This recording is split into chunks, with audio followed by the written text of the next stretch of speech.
สบายดีเนาะวันนี้เฮาสิมาแก้บทฝึกหัดข้อที่4เนาะวิชาเสียงเลขาคำถามมีอยู่ว่าจงคิดลายเส้นผ่ากลางของดวงจันทร์รู้ว่า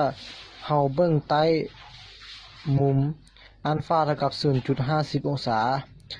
และระยะห่างระหว่างหน่วยโลกและดวงจันทร์แม่น38คูณ10กำลัง4กิโลเมตรเนาะจากบนเลข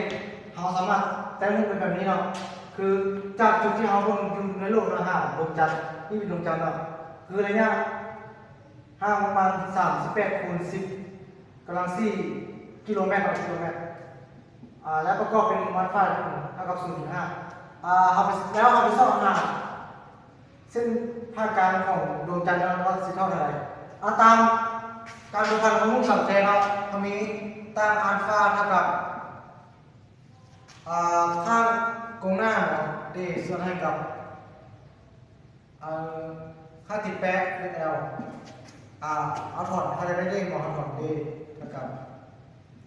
L คูณให้กับตั้งอัลฟาในค่าเลย L เท่ากับดวงยาวเท่ากับ38คูณให้10กำลัง4คูณให้ตั้งของ35แล้วก็ 0.5 องศาซึ่งว่าตั้ง 0.5 องศานี้จะอยู่ประมาณ0.876526ประมาณนั้น